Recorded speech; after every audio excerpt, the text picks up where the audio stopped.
Well, good day and welcome to Commerce Today. I'm Darren Newbold, your host, as well as Josh Warren here with me as always. And we've got a real special one here, kind of going a little off the normal that we would do. I'm going to take an opportunity to interview you, Josh, and we're going to go through and really look at what are the challenges, the changes, and what's Creatuity's approach to handling e-commerce in 2024. I'm looking forward to it. Yeah, it's been something I've getting a lot of feedback on LinkedIn about, and a lot of questions and comments just about how different this year has been. So I'm definitely excited for this episode. Well, let's kick it off. Let's go into the economy. I know it's exciting and everything, so hang on tight. But starting with kind of the big picture, how are the current high interest rates and the economic fluctuations that you're seeing, or how are these impacting e-commerce businesses? Yeah, so like a lot of business and a lot of what we'll talk about today, I think it depends. And I think a lot of it depends on companies that were really used to zero interest rate policies. So all that wonderful time where the Federal Reserve kept the interest rate at 0%, there was a lot of cheap debt. It was really easy to get a lot of cheap debt. So you saw these, especially the direct-to-consumer companies, the younger ones, going out there and just getting a ton of debt and being able to try things, iterate, and not necessarily worry as much about being profitable. Well, that's gone. And who knows if or when it will ever come back. But then also, we have gone through such a roller coaster economically the past couple of years. And when you look at it, the actual fundamentals of the economy haven't really changed. But like I always like to say, it's everyone's perceptions of the economy. And so we have people trying to predict, is the Fed going to raise rates, lower rates? I think we went into this year hoping that they were going to lower rates a lot and early. They haven't lowered them yet. They've said we're going to, but just wait. They're just teasing us. They are. And I think, not to put on my tinfoil hat, I think some of this has to do with it's an election year, and that always plays into it. Also always makes things a little bit more unpredictable. So overall, what I'm seeing, the practical takeaway for e-commerce directors is your CFO is maybe not nervous, but your CFO is probably applying a higher standard to how money is being spent than they were just a few years ago. A lot more questions and scrutiny for sure. Well, with the potential cooling of inflation and the record-breaking stock market moments, are there some unique opportunities that can be taken advantage of? Yeah, and this, again, it depends on what kind of company you are. I think that there is an opportunity here for companies that are sitting on a lot of cash or were just already profitable. As things turn around, or maybe they're not even turning around, but as they continue to improve, the people that have the cash to make the smart investments into improving their product line, improving their marketing reach, improving their customer experience on the web, there is an opportunity to get way ahead of your competition, especially those competitors that had done everything through debt financing and were really dependent on those zero interest rate policies. Well, good. Well, that kind of takes us to now beyond the economy. Let's talk about the people out there, the consumers that are actually in this. We know that people are shopping so differently, and there's a huge amount of influence from social media and this crazy TikTok dominance that's going on. How are these things really affecting e-commerce? Man, TikTok. I could do another whole episode on TikTok again. We should. Oh, we did. But we can do another one. Well, and especially, as we record this and as we live stream this, in a couple of weeks is Amazon's big summer event of Prime Days. Well, TikTok has thrown down the gauntlet, and they are running their own competing sale against Prime Days on Prime Days. And I don't know. I think they might actually capture more business than Amazon. And I think this is a big potential turning point. And I know, look, I get it. I hear from people all the time that they're scared or nervous or not sure about going all in on TikTok right now because of the potential ban. But your competitors that are out there on TikTok are making a lot of money. And consumers, whether politically we like TikTok or not, wherever you fall on that debate and who owns it and how it's run, consumers are voting with their attention and they're voting with their wallets, and they're voting for TikTok, and they are spending a lot of time consuming information there, consuming videos there. So definitely seeing a lot more interest in producing and distributing videos like that. And again, could be a whole episode for sure. Well, and it's crazy, and they've really captured that young market, which then that leads the parents, and so it's kind of taken a while. But after a while, the parents get beat down, and sooner or later they start looking at TikTok. Well, they start opening up their wallets. Craziness begins. Well, we have that piece, but what about the fact that consumers are increasingly looking for greater value and the influencer recommendations that go on? A lot of focus around those influencers and what they can do. Yeah, so not only are some people are struggling in this economy, some people are worried they might struggle in this economy, and all that translates into people want to spend less but get more. They want to use buy now, pay it later, and they want to buy things where they're not having to guess if it's a good product or not. So all that comes together to mean you need to have really high value products but low cost. And you need to leverage influencers. And this is the biggest area that I've seen interest in this year from e-commerce brands, but also the area where I feel like brands are maybe not struggling, but are unsure. Like there is not yet a playbook and best practice for this is how you apply influencer marketing to your e-commerce brand. Yeah, it is a tough one. And I recognize every time I'm going out looking, I'm finding that I'm doing that same thing, at least looking at reviews more and more as I make my decisions to make sure, hey, is this exactly the right thing I want? Well, this all comes down to, or all kind of culminates in, how does a merchant like ourselves, how do you secure that e-commerce budget? So we know it's tough with the economic climate. How do we do it? And I know that ROI is very important in this, but tell us kind of your approach, Josh.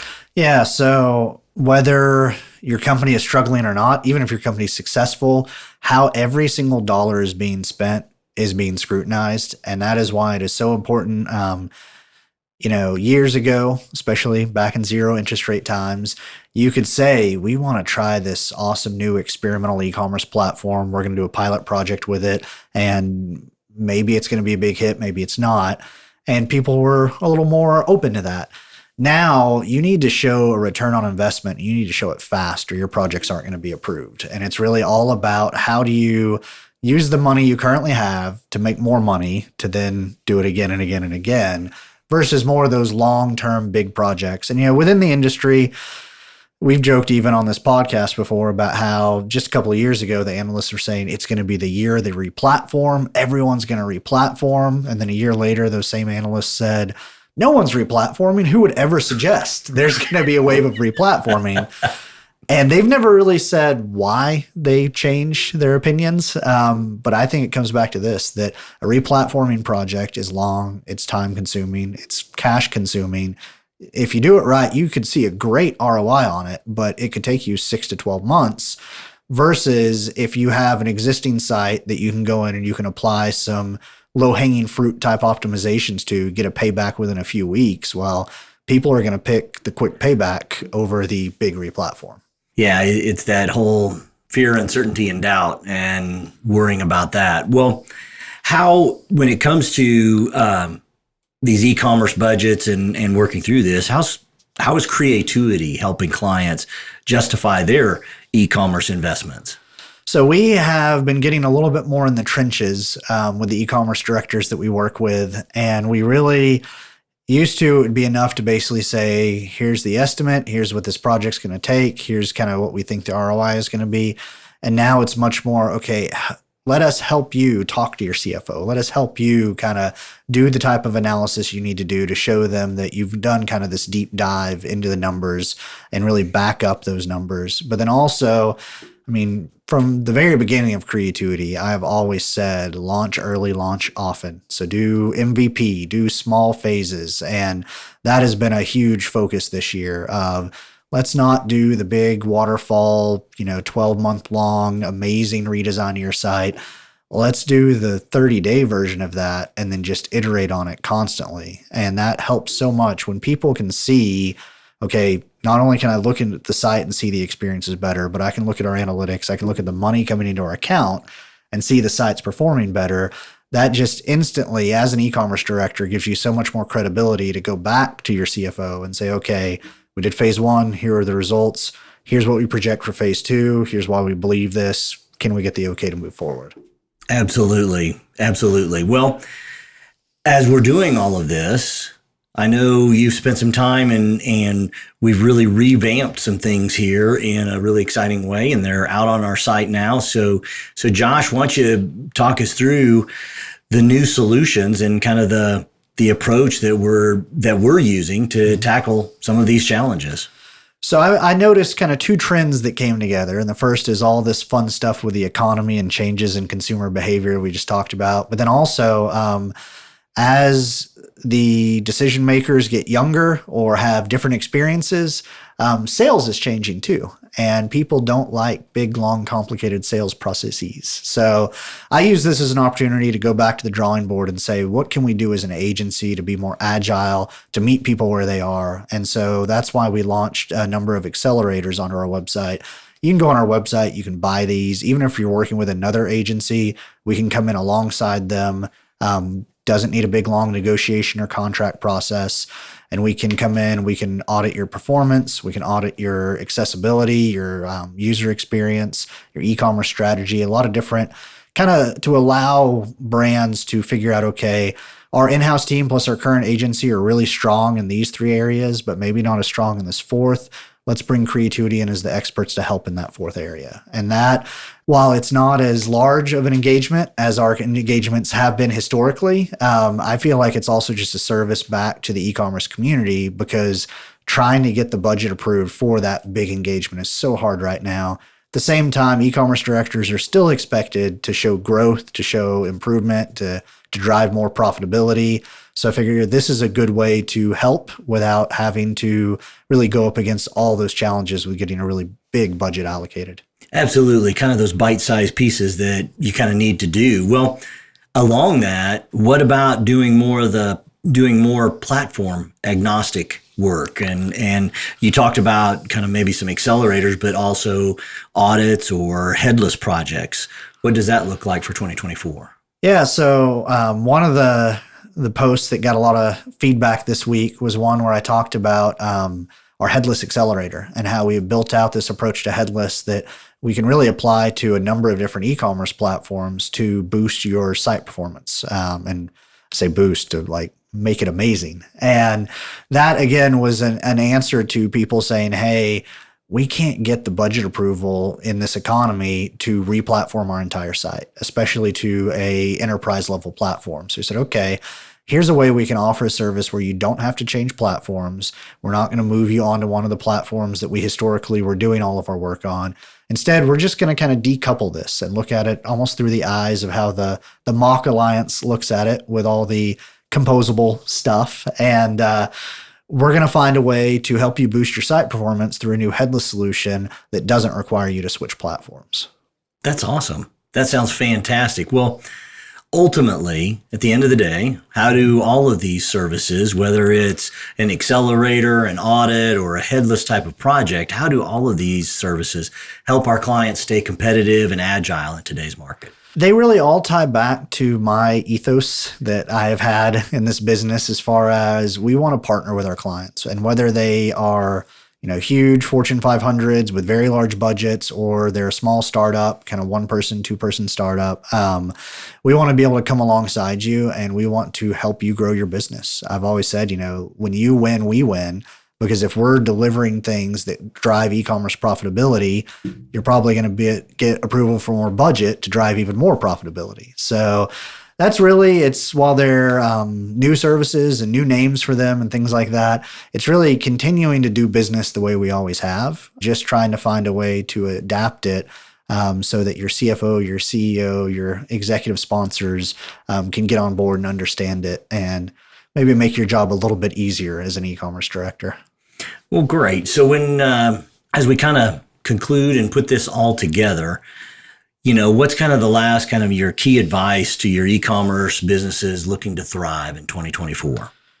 First of all, keep your head up. I know that it's funny. The people I talk to, the ones that aren't hitting their numbers of where their company wants them to be with e-commerce growth, they're stressed out.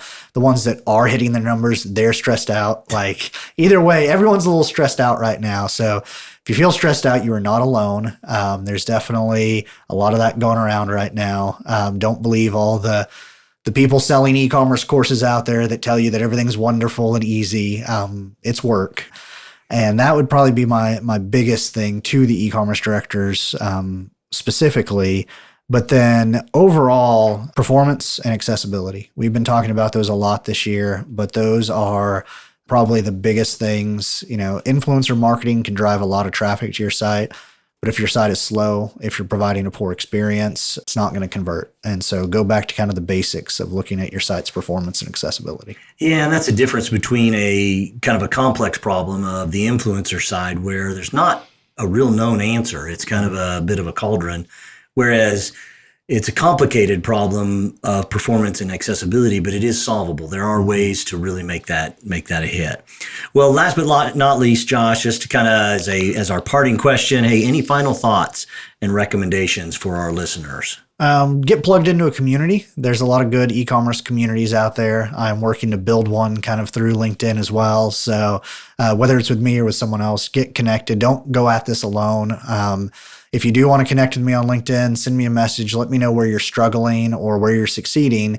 And either I can talk about it on Commerce Today, or I'd love to have you come on as a guest here on Commerce Today. And we would love that. We would love that. Well, you can find Josh on LinkedIn. Joshua Warren is what you would look for, and you can definitely find him there. Definitely connect. Well, as always, we appreciate you being here and connecting to us at all times. Definitely ask us some questions. We want to bring those here onto the show so that we get your questions and comments and feedback. So with that, as always, take care, have a great rest of your day, and we'll see you next time here at Commerce Today.